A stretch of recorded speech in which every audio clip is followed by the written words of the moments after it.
asks if she can have some of the animals. She explains she overheard him talking about the creatures in his bracelet. Derek agrees, pulling a rabbit from his inventory with a flash of light. He hands it over, promising the larger ones later as she thanks him. He asks why she wants them, and she clutches the offering with a sad look. A memory flashes by of her father, teaching her about the forest. She tearfully explains she chose leatherworking to make armor for the village. The memory of her father's proud, smiling face lingers. She wants to ensure no one else ever gets hurt again. Derek's resolve softens, and he tells her she can have them all. Elsewhere, a pompous guard taps his fingers, bored and annoyed. He complains about being stuck in this town without even a scented bath. The horror. He looks down at the survivors, refusing them entry without proper papers. Mallory, enraged, tells him to go find someone named Raina. The guard just smirks, enjoying the power trip a little too much. A villager turns to Leon, begging their former chief to intervene. But Leon is broken, questioning if he can even call himself a chief anymore. Brandy steps forward, pleading with the guard that they have lost everything. He smugly denies them entry, citing something called the Gracefall Decree. But Derek steps forward, his eyes glowing with a dangerous light. He asks who, exactly, would enforce that decree if he decided to break it. Mallory watches in alarm, realizing Derek is about to cross a line. The guard welcomes the challenge, eager for a fight to break his boredom. But Mallory grabs Derek's arm, warning him that killing a noble will only bring more trouble. The guard scoffs, disappointed that common sense has ruined his fun. The gates begin to close, shutting them out for good. But a new voice from inside demands to know what's happening. Two figures emerge. A noble named Wallace Gracefall, and the village chief, Raina. Raina recognizes Mallory, asking why they're here after reports of smoke. Learning their village is gone, she offers her sincere condolences and welcomes them in. Raina puts the noble in his place, declaring the survivors are now under her protection. With a word of thanks, Mallory leads her people into their new temporary home. But Raina offers a quiet warning. The monsters in this town wear armor, not fur. She glances back at Leon, whose spirit seems to have been left in the ashes of his village. Wallace, the noble, is furious that his authority has been so openly challenged. Raina calmly tells him to finish his business and get out of her village. He threatens to crush them all, trying to intimidate her by mentioning her father.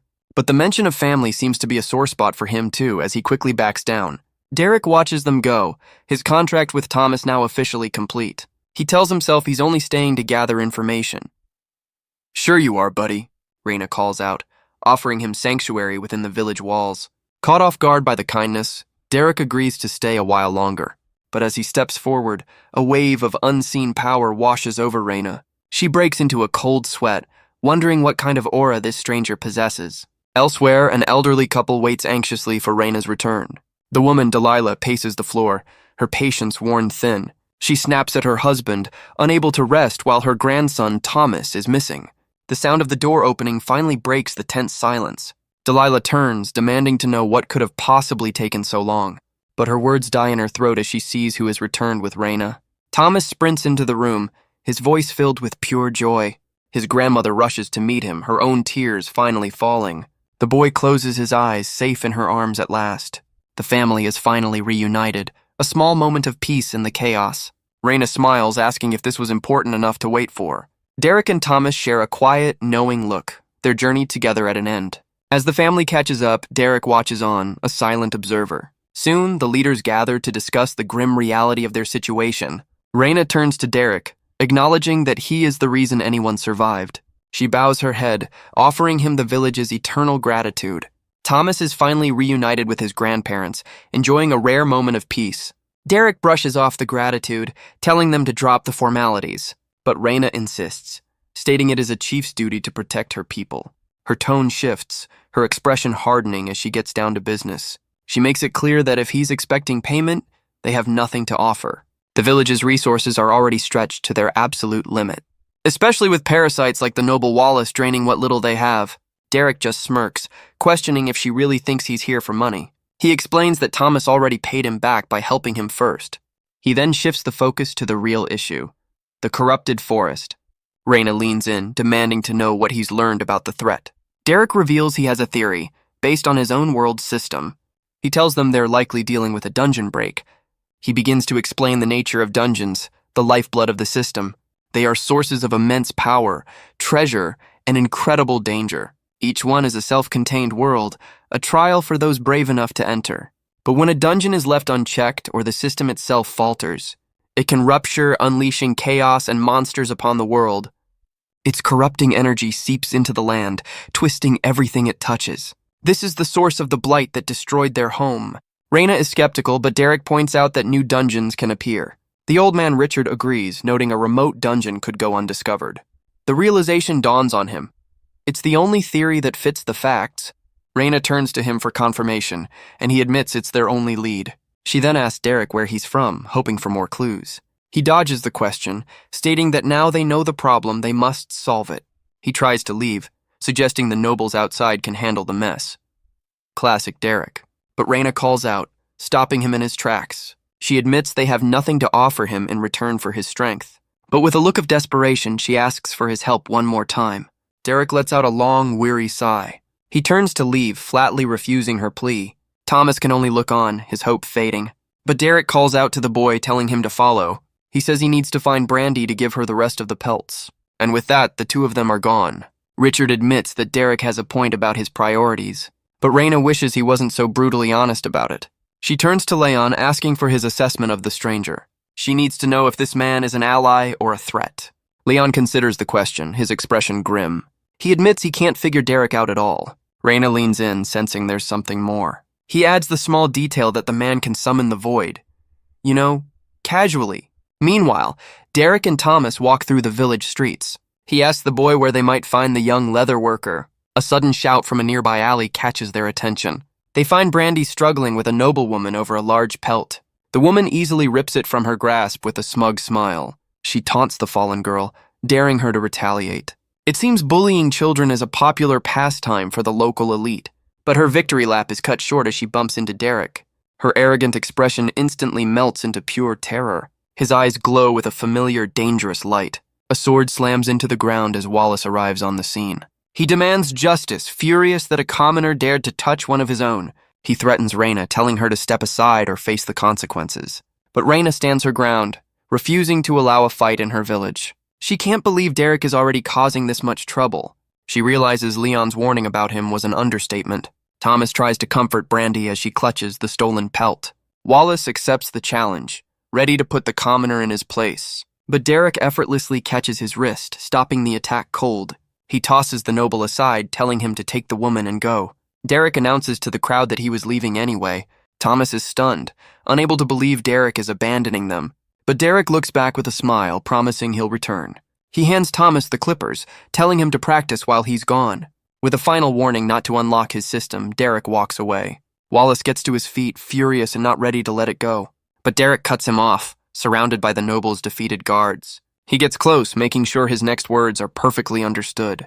If Wallace ever harms anyone from this village, Derek will kill him. The noble's men can only stare, paralyzed by his sheer presence. The villagers watch him go, a mix of awe and terror in their eyes. An aura of purple energy surrounds him, a testament to his power. Wallace, seething, orders one of his men to follow him. Derek walks into the forest, recalling an achievement Thomas mentioned. He knows he needs a high-level kill, and a hunter stalks him from the trees. The hunter draws his bow, knocking 3 arrows at once. He takes aim, confident his peasant target won't know what hit him. But Derek catches the arrows between 2 fingers without even turning around. He checks his system, realizing he needs to find a monster over level 112. His status screen shows he's only level 11, but with plenty of points to spend. His eyes narrow as the arrow flies toward his head. He reveals he's known about his tail for over an hour. He finally distributes his points, and the arrow bounces off harmlessly. The system rewards him with 2 new achievements, Jack of All and Meat Shield. He's thrilled to see he's also been granted 2 free skills. The hunter can only stare in disbelief as his attack completely fails. The hunter is stunned, unable to process how he could have missed. He dismisses it, assuming his target is just an oblivious fool. He lets another arrow fly, this one powered by pure confidence. But Derek casually deflects it, without even breaking his stride. He finally turns, asking if the hunter minds, as he's a bit busy. The assassin can only stammer, his world completely upended. With his cover blown, he plants his feet, preparing to flee. He makes a desperate leap for the safety of the trees. He bounds through the forest, wondering what kind of monster he's chasing. He lands, hoping he's finally managed to lose his pursuer. But Derek is already there, still debating his skill choices. The hunter scrambles away, his escape turning into a frantic chase. Derek keeps pace effortlessly, continuing his monologue on skill trees. The hunter grabs a branch, trying to put some distance between them. He lands, ready to make a final, desperate stand.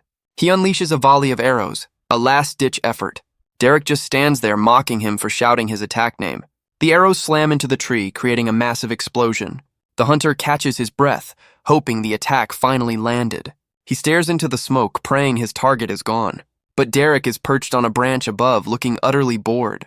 He explains he chose magic resistance, then delivers a swift counterattack. The hunter, now named Joffrey, stumbles back toward the village gate. A guard calls out, shocked by his battered and broken state. Wallace grabs him, demanding to know if he succeeded. Joffrey admits with his last breath that he couldn't even scratch him. Wallace's arrogant smirk melts into pure, unadulterated rage. He orders his men to pack their things and return to the capital. One of his soldiers asks if they are actually fleeing. Wallace corrects him with grim resolve. They're getting reinforcements. With his new mission clear, Derek tests out one of his new skills. He spends his time identifying rocks and trees, grinding experience. But his practice is interrupted by an unexpected forest creature. A level 54 horned rabbit. Adorable yet surprisingly powerful. Derek crouches down, asking what it's doing in such a dangerous place. The rabbit just stares back, completely unimpressed by the conversation. He smiles, admitting he wouldn't harm it even if it met his level requirement. His kindness is immediately repaid with a horn to the face. Derek dodges, surprised by the fluffy creature's sudden aggression. He stumbles back, wondering what just happened. The rabbit misses, its horn now stuck firmly in a tree. It unleashes a beam of energy, clearly not a fan of being ignored. The creature lands, ready for another round of unprovoked violence. Its expression is one of pure, concentrated rage. This is personal now. Derek just smirks, finally accepting the challenge. The rabbit digs its feet in, preparing for a full-on assault. With a crack of his knuckles, Derek decides it's time to play. Another energy blast erupts from the tiny creature's horn. Derek weaves through the attacks with practiced ease. He easily catches the furious rabbit in midair. He holds the squirming creature, calling it a little daredevil. The rabbit responds by sinking its teeth into his hand. A system alert shows he's taken a whole 26 damage. He laughs it off, barely noticing the scratch. But then, a cold realization washes over him. An attack like that would have been fatal for someone like Thomas. He looks down at the tiny, furious monster in his hands.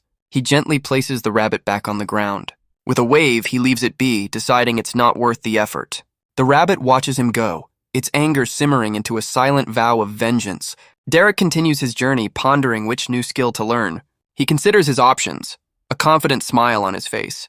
The system offers him 3 restorative skills to choose from. Life Leech would heal him in battle, a tempting choice for a lone fighter.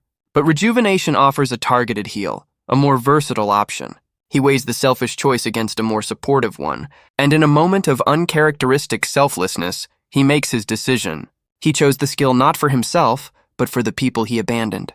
The realization hits him hard, questioning his own selfish motives. After an eternity of solitude, he finally found people, only to run away. He grits his teeth, frustrated with his own ingrained cynicism. He tells himself it's for the best, that his presence is a danger. But his eyes betray a conflict he can no longer ignore. His self-reflection is rudely interrupted by a sudden painful impact. He stumbles back, wondering what in the world just attacked him. It's the horned rabbit from before, and it looks absolutely furious. The tiny creature unleashes another blast, clearly holding a grudge. But their little spat attracts some unwanted attention from the shadows. The rabbit, however, seems completely unfazed by the new threat. In a flash of violence, the wolf is taken down with shocking brutality. The blood-soaked rabbit hops over, shattering all of Derek's wildlife knowledge. He concludes this tiny monster is both a psychopath and an idiot. It sits there, a perfect blend of adorable and utterly terrifying. With a shrug, Derek decides to let his new homicidal companion tag along, and so an unlikely duo begins their journey through the corrupted forest. They make camp for the night, a brief moment of peace. But peace is overrated when you have a rabbit that doubles as a projectile. He rewards his new pet with a scratch, which it seems to tolerate with disdain. As night falls, the two rest by the fire, a strange but effective team. But the rabbit's bloodlust is apparently insatiable as it leaps back into action. The next morning, Derek stretches, ready to continue his journey. He calls out to his tiny homicidal companion to get a move on. But the rabbit just sits there, its journey apparently at an end. Derek turns, confused by its sudden refusal to follow. He looks back to see the creature hasn't moved an inch. He realizes this is as far as his furry little guide is willing to go. The rabbit stomps its foot, its expression one of pure, stubborn defiance. With a wave, Derek wishes it well, admitting it's probably the toughest thing in the forest anyway. He accepts that their strange partnership was bound to end eventually. He tries to calm himself, pushing down the familiar feeling of being alone. A vision of the void reminds him that this solitude is a choice. He walks on, telling himself he is alone because he chooses to be. Deeper in the forest, a strange green orb pulses with corrupting energy. Derek spots the source of the blight and uses his identify skill. It's a level 100 dungeon, and it's in a state of extreme overflow. He knows he could find his target inside, but the risk is too great. The fear of being trapped again is more than enough to deter him. He decides to head back, hoping the nobles are gone by now. Calling the whole trip a waste, he turns to leave, but a monstrous ghoul erupts from the ground, blocking his path. Derek just smirks, offering a casual greeting to the undead horror. He identifies it as a level 115 acidic ghoul, exactly what he needed. He's been holding in his frustration for far too long. The beast roars, its own aggression matching his, and now he finally has something to take it all out on. The ghoul lunges forward, a blur of green and black energy. Derek meets its charge, his spear glowing with power. With a single powerful strike, he severs the creature's arm. He taunts the beast, unimpressed by its opening move. But his words are cut short as the arm regenerates in an instant. The ghoul's acidic spray melts through his clothes and cloak. It follows up with a massive, sweeping strike of its own. Derek barely manages to shield himself with what's left of his gear. He dodges and weaves, now forced onto the back foot. He slides back, admitting the creature is tougher than he thought. But his expression hardens with a cold, familiar resolve. He summons his armor, deciding it's time to stop holding back. With a surge of power, he leaps in for a devastating counterattack. He moves like a blur, parrying the monster's furious strikes. The two forces meet, his spear holding back the ghoul's arm. He grits his teeth, refusing to give a single inch of ground. His eyes glow with void energy as he prepares his own attack. He unleashes a powerful beam of purple light directly at the beast. The blast slams into the ghoul's chest in a direct hit, but the monster retaliates, bringing its massive claw down upon him. Derek scoffs, unimpressed by its supposed high level. The acid melts his armor away, leaving him exposed once more. He questions if this is truly what passes for strength in this world. He channels his own power, the void answering his silent call. With a manic grin, he tells the beast not to make him laugh. The ghoul roars back, its tongue lashing out to meet his energy. The two powers collide in a cataclysmic explosion of purple light. The very forest is torn apart by the sheer force of the blast. Derek stands victorious as the system alerts come flooding in. He's gained multiple levels and a shiny new achievement. He stands alone in the wreckage, the battle finally over. The ground sizzles with acid, a final reminder of the fight. He sits down, lamenting the sorry state of his armor. He stores it away, unsure when he'll ever get it repaired. He removes his ruined shirt, regretting his lack of a travel wardrobe. He pulls out a spare tunic, clearly not a fan of the local fashion. 2 weeks pass in Reina's village since Derek's departure. Thomas concentrates, putting the finishing touches on his work. With a final swipe, he declares his masterpiece complete. He holds up the clippers Derek left him, a tool of his new trade. His first customer inspects the creative results in the mirror. He loves it, and Thomas is officially the village's new barber. He offers his services to Brandy, who seems less than thrilled. She gives him a look that could curdle milk, a clear and definite no. Thomas wisely decides to drop the subject immediately. He notices Brandy's mood and asks if something is wrong. She admits she's run out of the materials Derek provided. She's practiced all she can and needs more hides to continue. Thomas sympathizes, hoping Derek returns for his own big day. Brandy recalls his grandfather's attempt to help him unlock his system, but Thomas explains he's waiting for Derek just like he promised. He has faith his friend will find him the perfect first kill. Elsewhere, a cloaked figure arrives at the ruins of Leon's village. They step into the desolate remains of the settlement. A hand touches the ground, sensing the lingering void energy. The hunter confirms a void beast was here, just as the report said, but they also sense a second unfamiliar power signature. The trail of energy is faint but still traceable. It leads directly toward Reina's village, and the hunt begins. Meanwhile, Derek makes his way back from the dungeon's entrance. He knows clearing that place will be a monumental task, but he stops short, a look of surprise on his face. A familiar furry face is waiting for him on the path. The horned rabbit thumps its foot, its expression unchangingly furious. Derek can't help but smile at his tiny, homicidal stalker. He asks if its persistence is a sign of affection.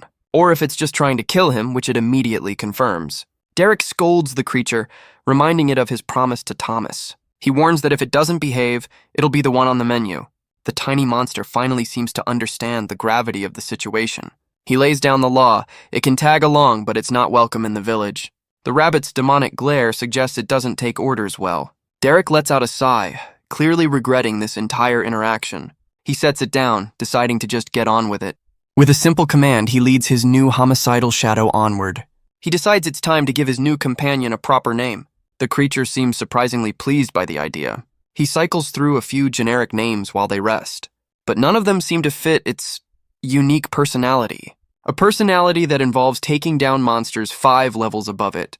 He tries a few more creative options, but nothing sticks. Then, in a flash of inspiration, he finds the perfect name. He kneels down, ready to make it official. He names it Sylvie, a ghost from a life he can barely remember. With a new name and a new purpose, they continue their journey. A week later, they finally approach the village. Derek tells Sylvie this is where they part ways, holding a small creature. He explains that her particular brand of chaos isn't welcome inside. He promises to return in a few days, leaving her to wait. He offers her a parting gift, which she eyes with murderous intent. Derek has a rare moment of sentimentality with the tiny creature, which Sylvie immediately interrupts with a violent headbutt. He yells at the tiny psychopath as a tree comes crashing down. He holds up the level 50 chipmunk, now designated as Thomas's first kill. Finally free of his furry stalker, he waves to the guard on the wall. The guard calls out, demanding to know who approaches the gate. Derek tells him not to bother, preparing for a more dramatic entrance. He leaps over the wall in a single bound, stunning the guard. He lands perfectly on the rampart, much to the guard's surprise. As the man stumbles back, Derek catches his arm to steady him. He even compliments the man's haircut. Thomas's work is getting around. With another effortless leap, he drops down into the village proper. He calls out for Thomas, announcing his triumphant return. The boy skids to a halt, nearly crashing into a villager. He sprints off, his excitement overriding all else. Thomas and Brandy bombard him with updates on their progress. They both eagerly ask about the high-level creature he promised. Derek is overwhelmed by their energy, offering a strained nod. Thomas shoves Brandy aside, declaring his goal to be as strong as Derek. The two kids look up at him, holding their breath in anticipation. He sighs, amused by their endless stream of questions. He offers Brandy a knife and promises more hides for her leatherworking. He gives her a new goal, reach level 10 for a special project. He then turns to Thomas, asking if he's ready for his own challenge. A small squeak from his bag reveals the special gift he brought back. He tells the boy to meet him tomorrow to finally unlock his system. The two children celebrate, their excitement filling the air. But Derek holds up a finger, adding one final crucial condition. He asks if the village has a tavern. A hero has his priorities. He pushes open the door, ready for a well-deserved drink. He takes a deep breath, savoring the familiar smell of a pub. He walks in, hoping this world at least has decent beer. A small smile crosses his face as he feels right at home. But he bumps into a cloaked figure, caught off guard. As he touches their arm, he feels a familiar, dangerous energy. The hunter's eyes lock on, a targeting reticle confirming his mark. Derek asks who he is, sensing this stranger is no ordinary noble. The hunter reveals Derek is the source of the energy he's been tracking, but he realizes this man is not the void beast he was sent to find. Derek confirms this, and the hunter demands to know why he smells of the void. Annoyed, Derek plays dumb, hoping to avoid another scene. The hunter begins a rapid-fire interrogation, but Derek remains evasive. His patience worn thin, the hunter accuses him of lying. He reaches out, attempting to force an answer from the stranger, but Derek effortlessly catches his wrist, stopping him cold. The two men lock eyes in a silent, tense standoff. The hunter decides to get his answers another way. He activates his identify skill, a wave of data washing over Derek. But the system returns an error, leaving them both stunned. Well, that's embarrassing. Derek breaks the silence, asking if he can finally get that beer. He takes a seat at the bar as the bartender greets him by name. The hunter watches, realizing Derek must be the one who defeated the beast. He slips out the door as Derek orders a drink from the bartender. Bart. Derek breathes a sigh of relief, glad the confrontation is over. But his good mood sours when he realizes he has no money to pay. He offers a high-level pelt instead, and Bart's eyes light up. Just then, another figure steps into the tavern. Derek turns, wondering who could be looking for him now. It's Mallory, who says Brandy sent her with an offer. She invites him to stay with them for dinner as thanks. The two walk through the village, drinks in hand. Mallory asks about the hunter, but Derek brushes it off. She warns him that the man works for a group called the Crown. Derek takes a sip, assuming she means the kingdom's royal forces. But she explains the Crown is a powerful, independent organization. She explains the Crown holds immense power and influence. Only the wealthiest are ever allowed to dine in their halls. And she asks if he knows their most prized delicacy. It's the meat of a void beast. Derek nearly chokes, learning they eat his former pet. Consuming one grants incredible power, a ticket to the elite. He scoffs, assuming there must be weaker ones out there. But she reminds him how rare they are, born from the feared void. A memory of destruction flashes by, a testament to their power. Mallory's gaze is sharp, knowing he understands this all too well. Derek can't hide his unease, his secret now dangerously close. He plays it off, and they continue their walk back home. They arrive at the house, filled with the sounds of a family dinner. Derek enjoys a home-cooked meal for the first time in ages. He declares it's the best thing he's eaten in years. After Void Monster jerky, that's not a high bar. Mallory humbly brushes it off, saying her cooking skill is low. Richard agrees, nearly earning a death glare from his wife. Thomas eagerly asks if he's still unlocking his system tomorrow. Derek confirms, as long as his grandparents give their blessing. The boy turns to them and they happily agree. Thomas erupts in celebration, his dream finally within reach. But Derek holds up a finger, adding one final condition. He just wants a warm bath after his long journey. Thomas sprints off, eager to prepare it for him. The adults share a laugh at the boy's boundless energy. Derek looks out the window, his reflection a ghost of his other self. A small poke from Brandy breaks him from his thoughts. She shyly reveals she has a gift for him. She offers a small leather charm, a token of her gratitude. She explains that working on it helped her cope with her father's loss. He accepts the gift, a genuine smile on his face. The house is filled with the warmth of family and conversation. For the first time in an eternity, he doesn't feel alone. It feels as if he's finally truly escaped the void. The next morning, he leaps from the wall with Thomas in tow. The boy clings on for dear life, a mix of terror and excitement. Derek lands perfectly, declaring this a good spot for a life-changing event. He sets the dizzy boy down, a serious look in his eyes. Thomas's face lights up, ready to finally unlock his potential. Derek hands him a finely crafted dagger, a tool for his first trial. He reaches into his bag, ready to reveal the boy's first target. With a smirk, he gives a simple, chilling order. Kill it. Thomas grips the blade, his resolve hardening for the task ahead. A pillar of light erupts as the system officially welcomes its newest user. Derek casually takes back the blade, asking how it feels to level up. The boy is stunned, having just killed a monster over level 50. Derek reveals the dagger is a masterpiece, capable of the impossible. But before they go any further, he has one important question. He knows Thomas wants to leave to grow stronger than this village allows. He admits his own solitude is getting old and asks Thomas to join him. The boy can only stare, unable to believe the offer is real. His mind races with the possibilities of a grand adventure. He tries to play it cool, but his excitement is impossible to hide.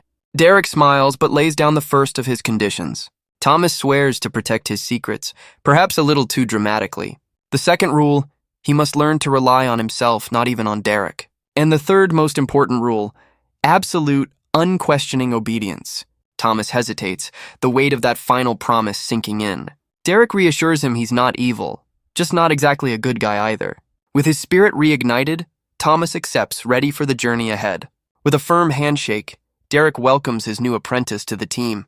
Their first training session begins with a simple question about skill points. Derek informs him he's about to lose most of them. So much for creative freedom. Thomas reluctantly follows orders, choosing his first two skills. Derek explains these boring skills are the key to survival, but Thomas can't help but feel underwhelmed by his new powers. Derek offers him one last point for something a bit more exciting. The boy wants to be a stealthy warrior, and Derek has the perfect skill in mind. With a single touch, Thomas locks in his choice. Derek then instructs him to dump all his stats into defense. The boy's hope for a piggyback ride is about to be shattered. Derek takes off in a flash, leaving Thomas in the dust. He declares it a race, and the boy's training has officially begun. Back at the house, Thomas collapses, completely exhausted from the run. Meanwhile, the village leaders discuss their grim situation. Reina knows that sending the wrong team would be a death sentence. Derek listens, his expression hardening with grim understanding. She reveals her plan, but he questions if it's nearly enough. He then reveals the dungeon he found is a staggering level 100. The news sends a wave of shock and disbelief through the room. Leon realizes their silver-ranked adventurers would be walking to their doom. They'll need gold-ranked heroes, and Derek asks for a map of the area. Thomas, ever the eager apprentice, sprints to retrieve it. Reina lays out the map, explaining the known dungeon locations. A close-up reveals the details of a much weaker level 25 dungeon. Derek points to the forest, pinpointing the source of the corruption. He asks for permission to add his findings to their map. He marks the new threat, then asks to make a copy for himself. As he hands the copy over, he asks Reina a pointed question. He calls her out on her low level, and she explains it's due to her rare class. She explains her duties as chief leave no time for leveling up.